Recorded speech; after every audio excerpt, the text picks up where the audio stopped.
August 18, 1964. Jefferson County, Alabama. Birmingham.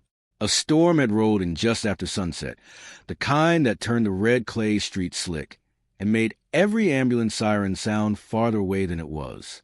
Rain hammered the windows of Caraway Methodist Hospital, while fluorescent lights buzzed overhead with the steady indifference of machines that had seen too much suffering. A man in a soaked gray suit was shouting, "Who saved my son?" No one answered. Not at first. The boy lay behind swinging double doors, alive only because somebody had acted when everyone else had frozen. Blood had been everywhere. On the pavement, on the father's hands. Across the white shirt of the woman nobody had wanted near the child. Now the father demanded a name.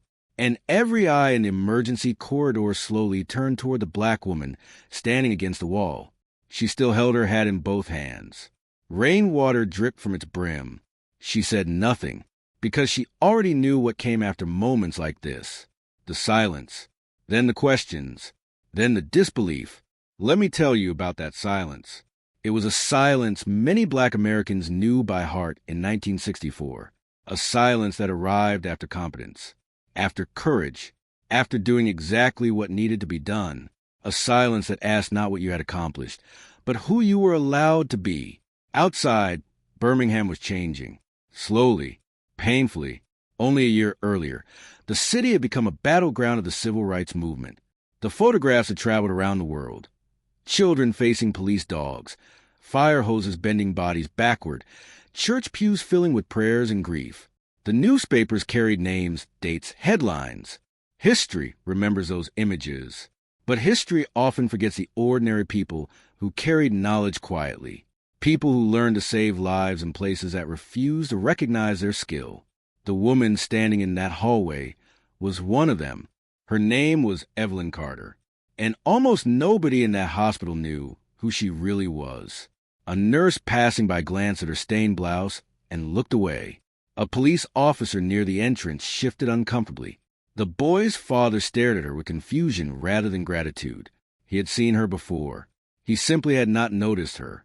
If stories like this matter to you, stories hidden beneath the headlines, stories history nearly lost, then stay with this one. Because sometimes the smallest forgotten moments reveal the largest truths.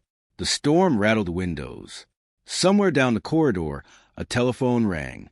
Still, no one answered the father's question, because the answer carried consequences. Evelyn lowered her eyes to her hands. Strong hands. Steady hands. Hands with faint scars near the knuckles. Hands that smelled faintly of antiseptic even after the rain. Those hands had stitched wounds, delivered babies, stopped bleeding, comforted the dying. But not in this hospital. Not in Birmingham. Not where she was standing now. A young doctor finally cleared his throat. "It was her," he said quietly. The father looked at Evelyn, really looked at her, for the first time, and the confusion deepened, because she was not wearing a nurse's uniform. Not anymore. Let me tell you about Evelyn Carter. She was 43 years old. Her shoes were always polished, even when the soles wore thin. Her dresses were practical. Her voice was soft enough to disappear in crowded rooms. Every morning she folded her handkerchief into perfect squares before leaving home. Every evening she washed her hands with the same careful routine, scrubbing beneath the nails longer than most people did. Habits, disciplines, the rituals of someone who had spent years knowing that one mistake would be remembered longer than 100 successes. She had grown up outside Montgomery during the Great Depression. Her father repaired farm equipment. Her mother worked as a church seamstress. Nothing in the Carter household was wasted. Not thread, not food, not opportunity. When Evelyn was 12, influenza swept through nearby communities. She watched exhausted black nurses move from house to house carrying battered medical bags and impossible burdens. They arrived with calm voices and capable hands. One of them had knelt beside her grandmother's bed. Everything changed after that. People often remember the speeches, the marches, the court decisions, but entire generations were shaped by quieter moments. A child watching competence, a door opening, a calling. Evelyn wanted to heal people. That dream came with obstacles, segregated schools, limited training opportunities, hospitals that accepted black labor but rarely black authority. Still, she persisted. Patiently, quietly, observantly. By the early 1940s, she had trained as a nurse at a historically black institution where students learned medicine with fewer supplies and greater expectations. Instruments were reused carefully. Textbooks arrived late. Equipment was scarce. Excellence was not optional. It was survival. She became exceptionally skilled in emergency care, not because anyone expected greatness from her, because she expected it from herself. There was one detail almost everyone overlooked. Evelyn had spent years assisting physicians during trauma cases, car accidents, factory injuries, crushed hands, severe bleeding, situations where seconds mattered. She had learned to act before panic spread.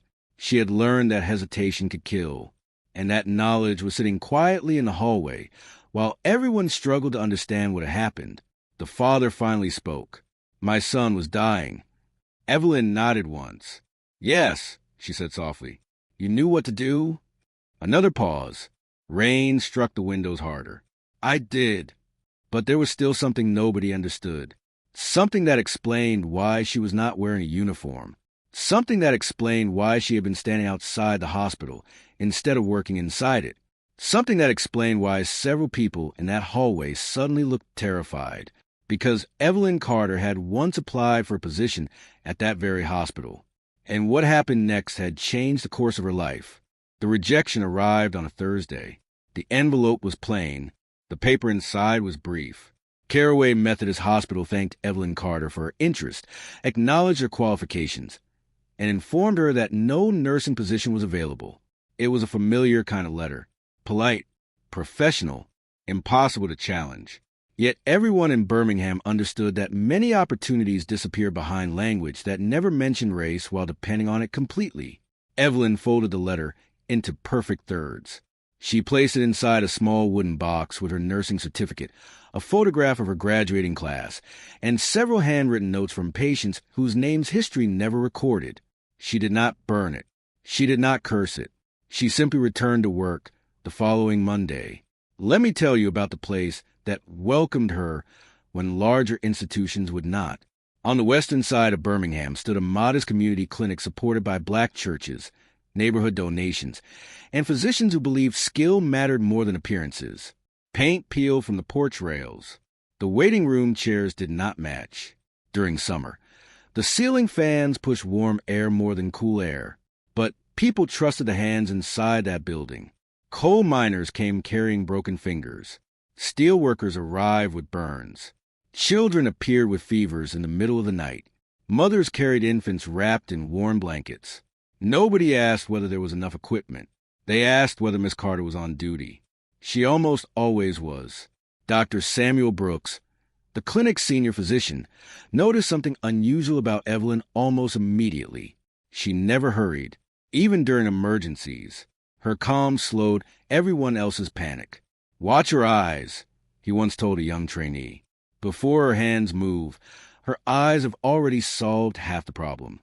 It became something of a legend inside the clinic. When everyone else looked at the wound, Evelyn looked at the patient. When everyone else listened to shouting, she listened to breathing. Small differences, life-saving differences. Years passed that way. Outside the clinic, Birmingham continued to wrestle with change. The Civil Rights Act had become law earlier that summer, promising equal treatment in places that had long divided Americans by race. The words on paper carried enormous hope, but laws rarely transformed habits overnight. Doors could open legally long before they opened emotionally. Many hospitals remained cautious. Many employers waited. Many communities resisted. Progress often arrived one careful step at a time. One afternoon, a new volunteer arrived at the clinic. Her name was Ruth Ellis. She had recently completed nursing school and carried herself with the anxious determination of someone desperate not to make a mistake. She admired Evelyn immediately. "You always know what to do," Ruth whispered after a difficult shift. Evelyn smiled gently. "No," she replied. "I just know what to do first." The distinction mattered. Panic wanted every answer at once. Experience searched for the next necessary action. Ruth never forgot that lesson. There was another person whose path would quietly intersect with Evelyn's in ways neither could have imagined. Thomas Whitaker, president of Whitaker Industrial Supply, a respected businessman, church deacon, father of one. He believed deeply in order, in rules, in institutions. He donated generously to local charities and sincerely considered himself a fair man. When discussions about integration reached his dinner table, he often sighed before speaking. "I don't dislike anyone," he would say. "I simply think change should happen carefully." To him, that sounded reasonable. To others, careful often meant never. Thomas had never spoken to Evelyn Carter. He had certainly never imagined that one day his son's life might depend entirely upon her judgment. Meanwhile, another story unfolded almost unnoticed. The city recorded a growing number of automobile accidents as traffic increased around Birmingham's expanding industrial districts. Ambulances became busier. Emergency rooms strained under heavier demand. Trauma medicine itself was changing. New techniques spread from military experience and university hospitals into civilian care. Some practitioners embraced those lessons immediately. Others remained skeptical. Evelyn studied every medical journal Dr. Brooks could borrow. After long shifts, she copied diagrams into worn notebooks by hand because the clinic could not afford extra textbooks. Every page bore tiny notes in the margins. Questions, observations, corrections, ideas, knowledge accumulated quietly. Nobody outside that clinic knew how prepared she was. Nobody imagined that preparation would soon collide with chance. One rainy afternoon, Ruth found Evelyn standing outside after work watching traffic pass. "What are you looking at?" "The intersections." Ruth laughed softly. "Why?" "Because that's where ordinary days become unforgettable." The answer puzzled her. Weeks later, it would haunt her. There was one detail almost everyone ignored during those years. Evelyn carried a small leather emergency pouch everywhere she went. Bandages, sterile gauze, scissors, a tourniquet, gloves. Nothing remarkable, nothing expensive. Most people assumed she was simply organized. In truth, she had seen too many emergencies begin before ambulances arrived. Preparedness had become habit. Habit had become instinct. Instinct would soon become destiny. The weather forecast for August 18th warned of scattered evening thunderstorms across Jefferson County. Factory whistles echoed through the humid afternoon. Office workers hurried toward their cars. Parents collected children from summer activities. Traffic thickened beneath darkening skies. Thomas Whitaker left work later than usual because of an unexpected meeting. His 9-year-old son, Daniel, insisted on riding the front seat despite his father's repeated instructions to sit back. Seat belt use varied widely during that era, and many families treated them as optional rather than essential. Thomas finally relented. It seemed like such a small decision. Across town, Evelyn finished her shift. She washed her hands, folded her handkerchief, collected her emergency pouch, straightened the brim of her hat. Then she stepped into the rain. Neither of them knew they were driving toward the same intersection. Neither could have guessed that dozens of strangers would witness what happened next, or that nearly all of them would remember the accident differently. Because when tires screamed across rain-soaked pavement, when twisted metal filled the intersection, and when frightened voices cried for help, there was one moment, only a few desperate seconds, that every eyewitness failed to agree upon, except for one. And what that lone witness claimed to have seen would force an entire hospital corridor into stunned silence. The sound came first, not the crash itself. The silence immediately afterward. For a fraction of a second, the intersection seemed to stop breathing. Rain hissed against hot engine blocks. Steam rose from crumpled metal. A shattered headlight flickered weakly across the pavement before dying altogether. Then came the cries. Someone screamed for an ambulance. Another voice shouted for a jack. A delivery truck driver ran into the street, waving frantic hands to stop approaching traffic. Inside the Whitaker sedan, Thomas struggled against a bent steering wheel. His forehead bled freely, but he wasn't calling for help. He was shouting his son's name. "Daniel." The boy didn't answer. The passenger side door had folded inward, trapping him beneath twisted steel. Blood ran down the side of his face, disappearing into his soaked shirt before the rain could wash it away. The crowd gathered quickly. People always did. Some stared, some prayed, some offered advice from a safe distance. Almost none moved toward the wreck. Gasoline dripped steadily beneath the engine.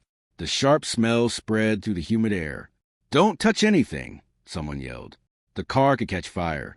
Fear spread faster than smoke. Then Evelyn Carter stepped off the sidewalk. She didn't run. She never ran into emergencies. She walked with deliberate purpose, already reaching into the leather pouch she carried beneath her coat. One glance. That was all she needed. She ignored the crushed fender, ignored the shattered windshield, ignored the frightened spectators. Her eyes settled on Daniel, his breathing, the angle of his neck, the color leaving his face, the blood. She already understood what most people had not. The greatest danger wasn't the wreckage. It was time. A police officer reached out an arm. "Ma'am, stay back." She met his eyes. "I'm a trained nurse." He hesitated. The uniform mattered to him. She wasn't wearing one. Behind him, another bystander shook his head. "We should wait for the ambulance." Evelyn answered quietly. "If we wait, he may not have that long." The officer looked uncertain. He wasn't cruel. He simply feared making the wrong decision. Those few seconds felt endless. Finally, he stepped aside. It was the most important decision he would make that day. Let me tell you about emergency medicine before modern trauma systems became standard. In many American cities during the early 1960s, survival often depended upon whoever reached the injured person first. Ambulances varied widely in equipment and training. Standardized emergency medical services were still evolving, and immediate life-saving care frequently came from nurses, physicians, police officers, or even ordinary citizens with practical experience. Knowledge mattered, but access to that knowledge mattered even more. Evelyn knelt beside the passenger door. Rain soaked her sleeves instantly. She spoke softly. "Daniel." "Nothing." She gently steadied his head without forcing movement. Her fingers found a pulse. Weak, rapid, still there. "Can anyone bring me blankets?" she asked. Nobody moved. She asked again. This time, an elderly black porter from a nearby warehouse hurried forward carrying 2 heavy canvas drop cloths used to protect freight from rain. His name was Isaiah Green. Few people at the intersection knew him. Everyone would remember him afterward. Together, they spread the canvas beneath the boy as firefighters arrived with hydraulic tools that looked painfully slow against the urgency of the moment. The metal groaned. Bolts snapped. Minutes stretched. Thomas tried climbing from the driver's side. Pain forced him back. "I need my son." Evelyn looked toward him only briefly. "Stay still. I have to help him." "You help him by staying alive." Her voice carried no anger, only certainty. The firefighters finally freed enough space to lift Daniel clear. As they moved him, his breathing suddenly changed. Short, shallow, uneven. One firefighter looked at Evelyn. "What do you think?" He didn't realize he had asked her instead of the ranking officer. Instinct had answered before hierarchy. She immediately repositioned the boy, supported his airway, applied pressure where the bleeding threatened to become fatal. Every movement was precise. Years of practice condensed into seconds. No wasted motion, no hesitation. Around them, the rain intensified. The ambulance arrived. 2 attendants jumped out carrying equipment. One recognized Evelyn. "Miss Carter?" She nodded once. "What do we got?" She gave a rapid report. Clear, organized, professional. The younger attendant listened carefully. The older one frowned. He glanced toward Thomas, then back toward Evelyn. "You treated him before we arrived?" "I stabilized him." Another pause. Protocol. Pride. Prejudice. Nobody said those words aloud, but they hung in the rain between them. Daniel was loaded into the ambulance. Thomas climbed inside, despite his own injuries. The door slammed shut. The siren wailed into storm. Evelyn remained standing in the intersection. Her skirt clung to her legs. Blood and rain had become impossible to separate. Isaiah approached quietly. "You should come." She looked toward the disappearing ambulance. They won't want me there. You don't know that. A faint smile crossed her face. I do. Yet something unexpected happened. The young ambulance attendant leaned out the rear door just before it closed. Miss Carter. She looked up. We may need you. It was only 7 words. But Isaiah understood their weight. So, did she? She climbed into the front passenger seat. No one objected. Not then. The drive to Caraway Methodist Hospital felt longer than any journey through Birmingham should have. Inside the ambulance, Daniel's condition worsened. His blood pressure continued falling. His breathing became irregular. Thomas watched helplessly. He wanted answers. Instead, he received instructions. Hold this. Keep talking to him. Don't let him drift. Outside, rain blurred every traffic light into streaks of red and amber. Inside, time narrowed to each heartbeat. There was one fact no one in the ambulance yet knew. The emergency physician on duty at Caraway that evening had once interviewed Evelyn Carter for the nursing position she never received. He remembered her application. He remembered her qualifications. He also remembered the decision that followed. As the ambulance backed toward the emergency entrance, the physician stepped beneath the awning, expecting another routine trauma admission. Then he saw Evelyn climb out behind the stretcher. Recognition flashed across his face. Not surprise. Recognition. The kind that arrives carrying an old mistake. For a single frozen moment, neither of them spoke. Then he looked down at Daniel, looked back at Evelyn, and quietly asked a question that would determine whether old rules still matter more than a child's chance to survive. The physician did not look at the crowd. He did not look at Thomas Whitaker. He looked only at Daniel. Then he looked at Evelyn Carter. What have you done so far? He asked. There was no hesitation in her answer. She delivered a concise report. Each sentence measured, every observation placed in the exact order another medical professional would need.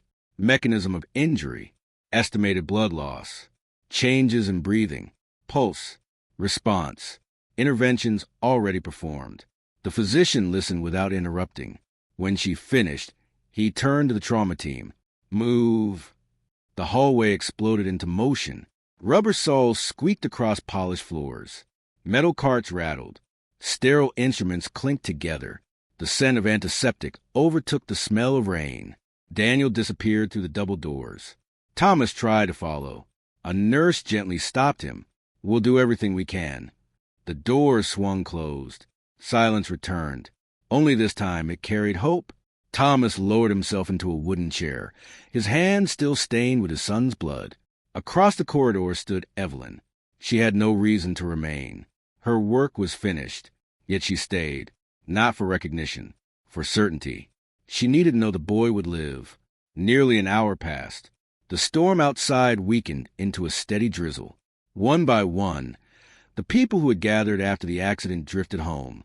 Only a few remained. Isaiah Green, the young ambulance attendant, the police officer who had stepped aside, and Evelyn. Each replayed the same moments in their minds. Each realized how differently the evening might have ended.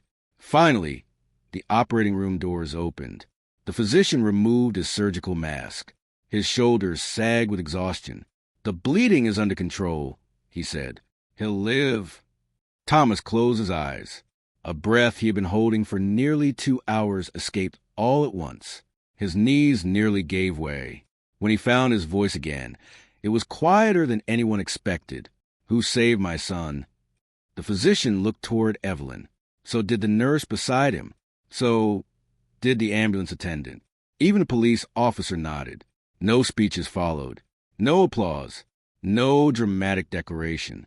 Just a corridor filled with people pointing toward the woman they had almost ignored.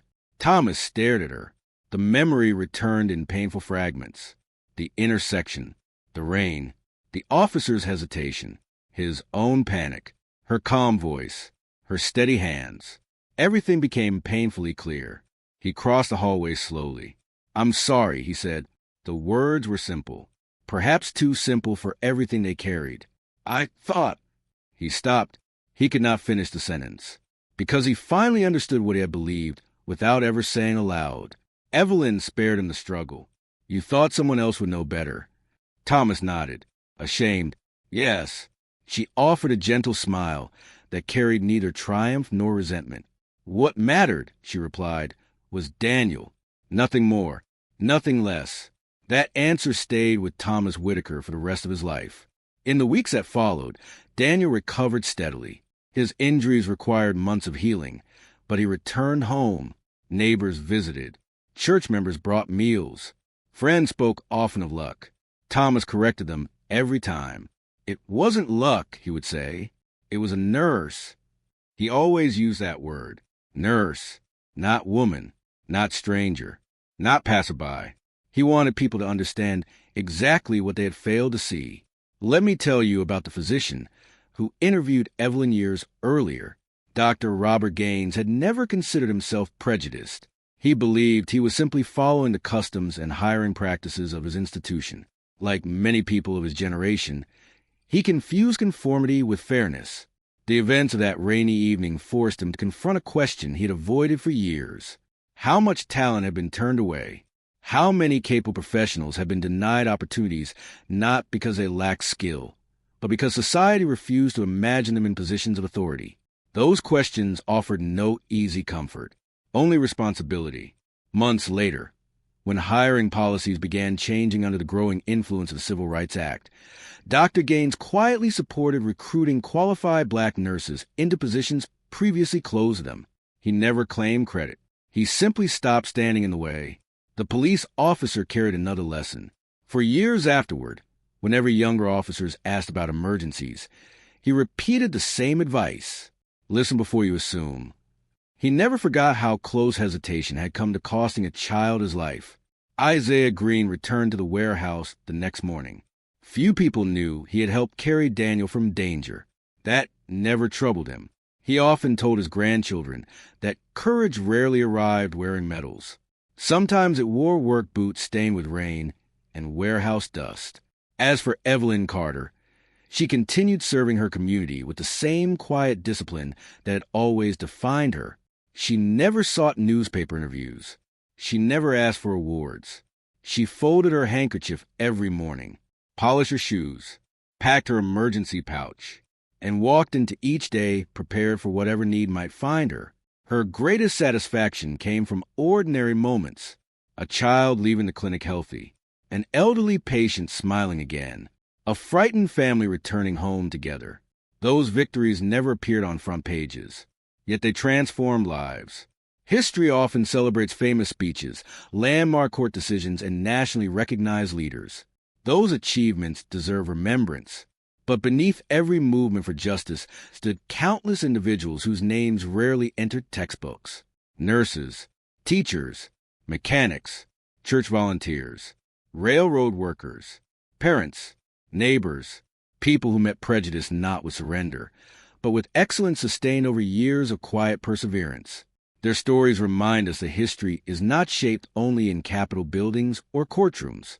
It is shaped in hospital corridors, at crowded intersections, in side classrooms, across dinner tables, in the countless decisions ordinary people make when someone else's life depends upon them.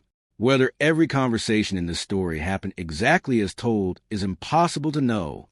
The dialogue has been dramatized, but it reflects the lived realities of segregation-era America when many highly qualified black medical professionals faced barriers despite their training and dedication. Their contributions, though often overlooked, helped save lives and strengthen communities across the country. Today, hospitals across the United States are staffed by professionals from every background, many of whom stand on foundations built by pioneers who were asked to prove themselves again and again before they were allowed simply to serve. Their legacy is not found only in archives. It lives in every patient treated with dignity, every young nurse encouraged instead of dismissed, every door opened because someone else refused to accept that it should remain closed. And perhaps that is a lesson left behind by a rainy evening in Birmingham. The world changed not because one woman demanded to be seen, but because when a frightened child needed help, she chose compassion over bitterness, skill over anger, and duty over recognition. Long after the rain dried and the headlines faded, the quiet courage of hands willing to help before being asked became the kind of history that deserves never to be forgotten.